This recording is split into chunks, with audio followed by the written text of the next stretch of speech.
Halo guys, welcome back to Korea Meet bersama orang Korea yang medok. Oke, Polo, tanggal 12 Desember hari ini di Korea rame banget. Mungkin di Indonesia lagi rame karena 12 Shopee ataupun Tokopedia. Tapi di Korea sekarang ini rame banget dikarenakan kondisi politiknya. Mungkin Polo udah nonton videoku masalah darurat militer yang terjadi tanggal 4 kemarin. Ini ada updatean yang menurutku sangat penting. Jadi please tontonan, dan juga buat yang nggak tahu apa yang terjadi, gak apa-apa, dengan nonton video ini paling nggak kamu bakal paham semuanya. Jadi lalu kita mulai. Oke, semua ini terjadi karena pada tanggal 3 Desember kemarin, Presiden Korea yang bernama Yoon Suk Yeol membuat pernyataan bahwa Korea akan memasuki kondisi darurat militer karena ada beberapa pihak yang pro Korea Utara yang berusaha mengambil kebahagiaan dan juga kesejahteraan warga Korea. Dan untuk melawan itu, Presiden Korea bilang bahwa pemerintah membutuhkan darurat militer. Dan jujur, ini kondisinya sangat dadakan banget, apalagi ini pernyataan dibuat di malam hari tanggal 3. Untungnya dalam waktu yang singkat, lumayan banyak warga Korea yang pergi ke gedung DPR karena mendapatkan informasi bahwa tentara-tentara, lebih tepatnya tentara-tentara elit kayak Special Forces gitu ya. Kalau di Indonesia mungkin tentara yang benar-benar yang terlatih khusus kalau misalnya ada perang gitu itu. Nah, kenapa warga ke sana?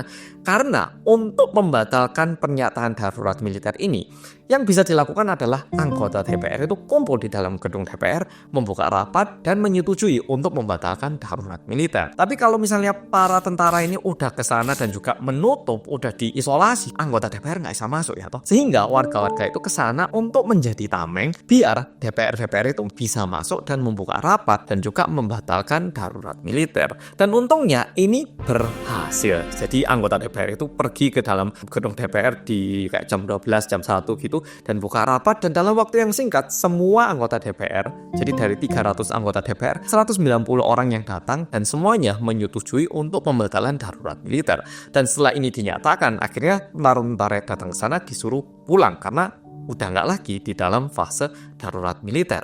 Dan di subuh harinya, di jam 4 tanggal 4 itu, Presiden Yoon Suk Yeol bilang bahwa oke, saya menerima darurat militer udah dibatalkan oleh DPR. Ini kondisinya tidak berakhir seperti ini karena tentunya ini membawa cukup banyak keramaian. Dampaknya ini lumayan keras, mata uang Korea juga bergerak diakibatkan itu lumayan banyak. Bahkan Amerika yang lumayan akrab sama Korea pun membuat pernyataan bahwa ini merupakan sebuah tindakan yang harus dipertanggungjawabkan. Kondisinya nggak selesai seperti ini, tentunya lumayan banyak anggota partai politik ataupun anggota DPR yang meminta pertanggungjawaban akan kejadian ini. Karena gini, kalau misalnya Korea ini benar-benar diambil alih ataupun bisa dibilang dicemari sama banyak mata-mata yang pro Korea Utara, ya darurat militer ini harus diperlaksanakan. Tapi karena ini begitu mendadak dan juga berhasil dibatalkan dalam waktu yang singkat, terkesan seperti kayak apa yang dilakukan Presiden itu bukanlah sebuah tindakan yang pantas ataupun yang dibutuhkan.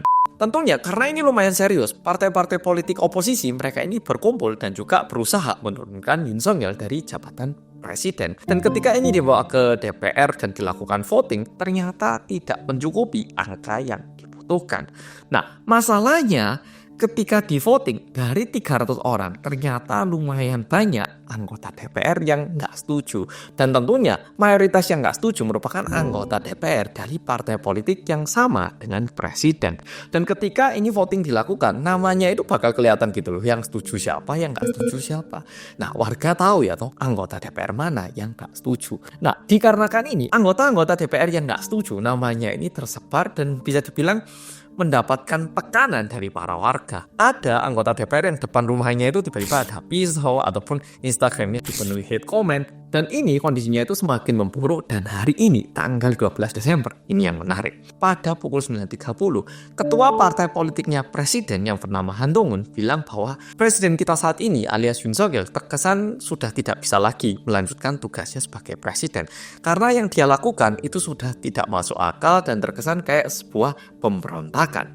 Nah, bilang kayak gini. Dan 10 menit setelah itu, bisa dibilang presiden ataupun istana kepresidenan ya pokoknya timnya situ mengupload sebuah video yang merupakan video pernyataan dari presiden yang durasinya itu 28 menit. Tapi pesannya adalah sebagai berikut. Tentunya panjang banget tapi tak ambil beberapa poin aja. Yang pertama, yang dilakukan oleh presiden pada tanggal 3 Desember itu bukanlah sebuah pemberontakan. Ini pernyataan dari presiden ya.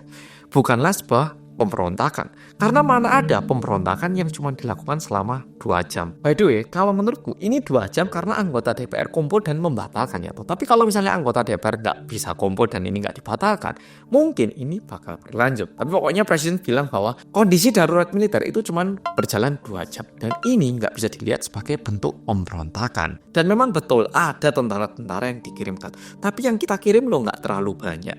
Yo, ini kalau berdasarkan presiden. Padahal kalau misalnya Poplo cari video ataupun foto di internet, lumayan banyak mobil-mobil kayak perang gitu yang dikirim ke situ. Bahkan tentara-tentaranya itu datang menggunakan helikopter.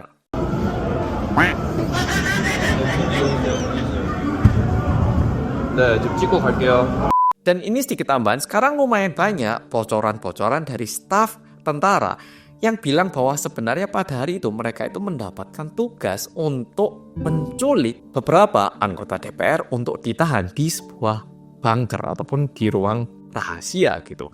Nah, untuk ini sekarang masih diperiksa juga di Korea, tapi ada pernyataan yang bilang bahwa ada 14 anggota DPR yang seharusnya itu ditangkap dan mau disembunyikan oleh tentara. Merupakan sebuah perintah dari atasan katanya, ya tentunya presiden maksudnya. Yang kedua, presiden bilang bahwa kalau dirinya itu nggak ada tujuan untuk benar-benar mengambil alih secara kayak semena-mena. Dan presiden bilang kayak gini, kalau misalnya saya benar-benar mau mengambil alih, yang bakal saya lakukan apa? Mematikan listrik dan air di gedung DPR. Dan juga mungkin mengambil alih semua media, biar nggak ada yang bisa gerak. Tapi saya nggak melakukan apa-apa. Berarti kan ya ini bukan pemberontakan. Sama satu lagi, kalau saya benar-benar mau mengambil alih, mungkin pernyataan darurat militer ini akan saya buat di weekend, biar para DPR nggak bisa gerak. Tapi saya membuat pernyataan ini di weekday. Ini sedikit, kalau menurutku pribadi sedikit agak-agak gimana gitu. Karena pertama, pernyataannya dibuat di malam hari. Jadi nggak beda banget sama weekend. Yang kedua, kalau misalnya benar-benar mematikan listrik dan air di gedung DPR, itu benar-benar merupakan sebuah tindakan yang salah. Jadi kayaknya nggak mungkin bisa melakukan hal itu. Apalagi di tahun 2024. Ya mungkin media-media bisa ditaklukkan. Tapi gimana sama orang-orang yang punya HP? Pernyataan seperti ini dibuat dan kebetulan hari ini tanggal 12 Desember merupakan hari pemilihan ketua partai politik yang baru. Ya, partai politiknya presiden ini hari ini kumpul untuk milih ketua partai politik yang baru. Dan kebetulan ketua partai politik Han Dong-un yang masih belum diganti waktu itu, dia itu pergi ke tempat rapat dan tiba-tiba di depan semua anggota partai politik dan juga di depan media bilang kayak gini. Barusan saya sudah menonton apa yang disampaikan oleh presiden, dan dengan pernyataan itu, ini tidak ada bedanya dengan presiden mengakui bahwa apa yang dia lakukan adalah sebuah pemberontakan. Ketua partai politiknya presiden bilang kayak gini. Sehingga kayak ada momen yang awkward ataupun diam selama 8 detik, dan setelah itu, wah rame banget. Dan tentunya diakibatkan ini ada perpecah belahan di dalam partai politiknya presiden. Nah, pokoknya setelah itu mereka milih ketua partai politik yang baru. Dan kebetulan hari ini di DPR juga ada 2 agenda yang gak kalah penting.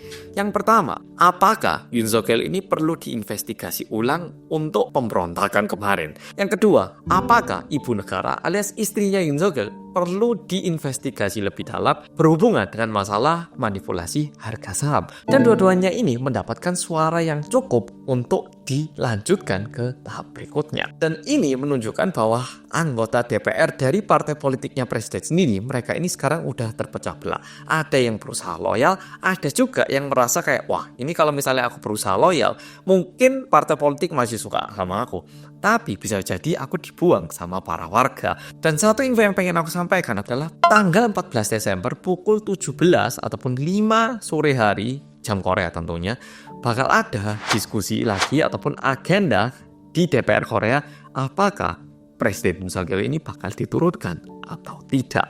Dan ini, wah kayaknya dampaknya bakal lumayan keras. Jadi kayaknya perlu kita lihat apa yang bakal terjadi pada tanggal 14 Desember yang mendatang.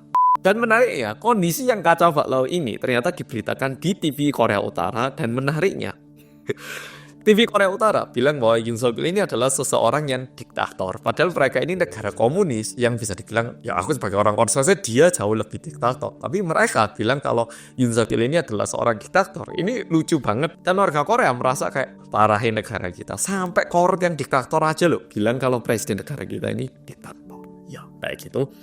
Dan jujur sekarang kondisinya Aku nggak bisa bilang kalau Korea ini bahaya, enggak. Aman juga enggak. Agak nanggung. Dan lumayan banyak pol-pol yang tanya ke aku, Mas, aku mau liburan ke Korea, aman nggak sih gitu. Ini aku pribadi, aku nyarankan gini, kalau misalnya udah beli tiket, ya nggak apa-apa, lanjutkan aja. Nggak usah kayak harus membatalkan dikarenakan kondisi ini gitu. Kayak menurutku nggak foto sampai membatalkan. Tapi kalau misalnya kamu nggak ada tiket, nggak ada rencana, tapi tiba-tiba pingin ke sini, menurutku ya jangan sekarang lah. Mungkin tahun depan, mungkin kalau udah stabil, yo beli tiket di waktu itu masih gak telat gitu. Jadi kalau yang udah beli tiket menurutku sih nggak apa-apa. Cuman kalau yang belum beli, ya pantau kondisi dulu. Kalau udah aman, ya beli tiket waktu itu aja. Masih nggak telat kok, masih nggak telat. Oke, Polo-Polo, jadi video kali ini sampai di sini. Jadi partai politiknya presiden sendiri mulai terpecah belah. Ada yang masih loyal sama partainya, ada yang mulai meninggalkan. Dan tentunya dampaknya ini bakal lumayan gede. Jadi mari kita lihat dan mari kita tunggu tanggal 14. Nanti kalau misalnya ada info-info menarik lain bakal tak buat lagi. Dan tentunya banyak banget info-info lain yang beredar di Korea. Tapi kalau misalnya aku nyampaikan semua itu butuh kayak 3 jam atau lebih gitu. Dan terlalu susah karena terlalu banyak gitu. Tapi ya paling nggak dengan Polo-Polo nonton ini bakal lumayan paham dengan situasi Korea saat ini. Oke, Polo-Polo, jadi video kali ini sampai di sini. Makasih sudah nonton dan sampai jumpa di video berikutnya.